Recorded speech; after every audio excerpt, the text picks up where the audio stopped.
feeling a little better. Yay. Brewed some tea. Tried to drink it. Nearly burned the hairs off my tongue. So, I have to wait till it cools off. Tried to put a little cool water in with the hot water after it brewed, but evidently not enough.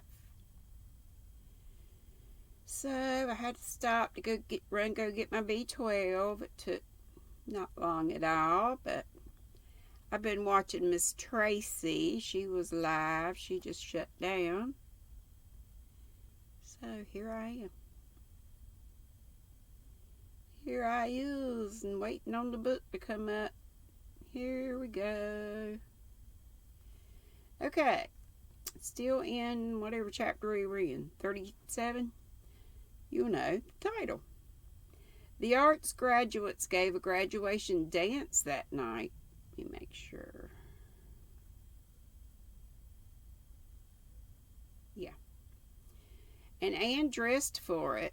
No. When Anne dressed for it, she tossed aside the pearl beads she usually wore and took from her trunk the small box that had come to Green Gables on Christmas Day. In it was a thread-like gold chain with a tiny pink enamel heart as a pendant. On the accompanying card was written, "With all good wishes from your old chum, Gilbert." She carried his flowers, and now this. Anne, laughing over the memory the enamel heart conjured up the fatal day when Gilbert had called her carrots and vainly tried to make his peace with a pink candy heart, had written him a nice little note of thanks, but she had never worn the trinket tonight.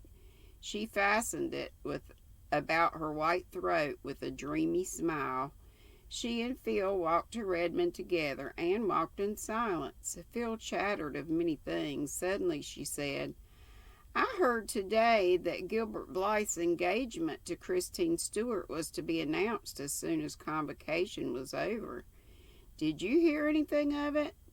"No," said Anne. "I think it's true," said Phil lightly. Anne did not speak. In the darkness she felt her face burning. She slipped her hand inside her collar and caught at the gold chain. One energetic twist, and it gave way. Anne thrust the broken trinket into her pocket. Her hands were trembling and her eyes were smarting, but she was the gayest of all the gay revelers that night, and told Gilbert unregretfully that her card was full when he came to ask her for a dance. Afterwards, when she sat with the girls before the dying embers at Patty's place, removing the spring chilliness from their satin skins, none chatted more blithely than she of the day's events. "Moody Spurgeon McPherson called here tonight after you left," said Aunt Jamesina, who sat up to keep the fire on.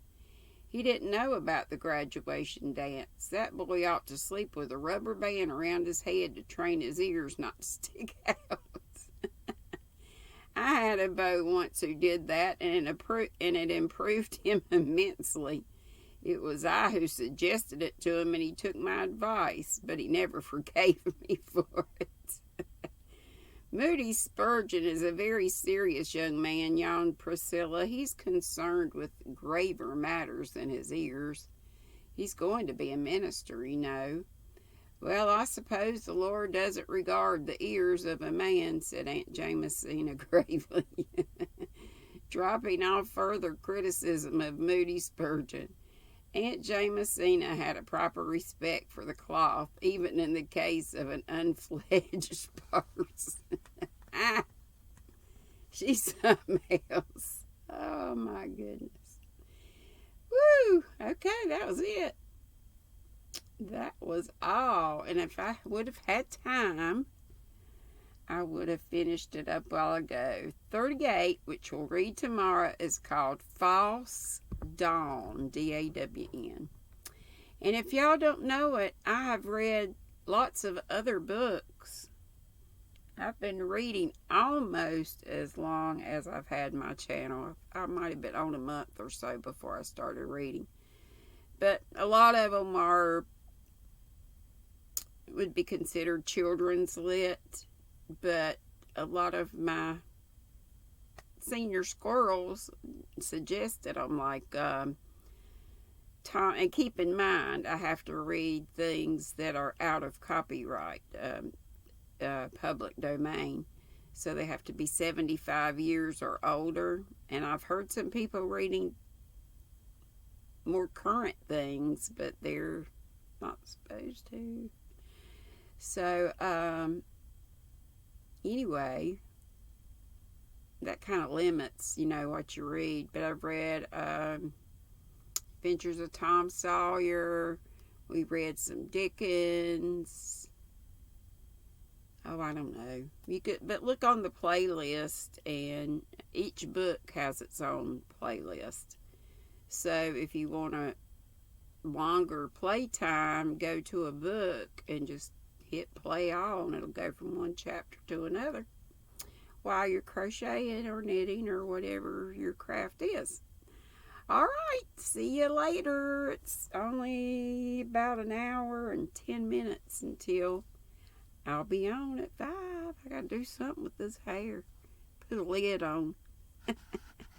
Bye. Be sweet. Don't be ugly.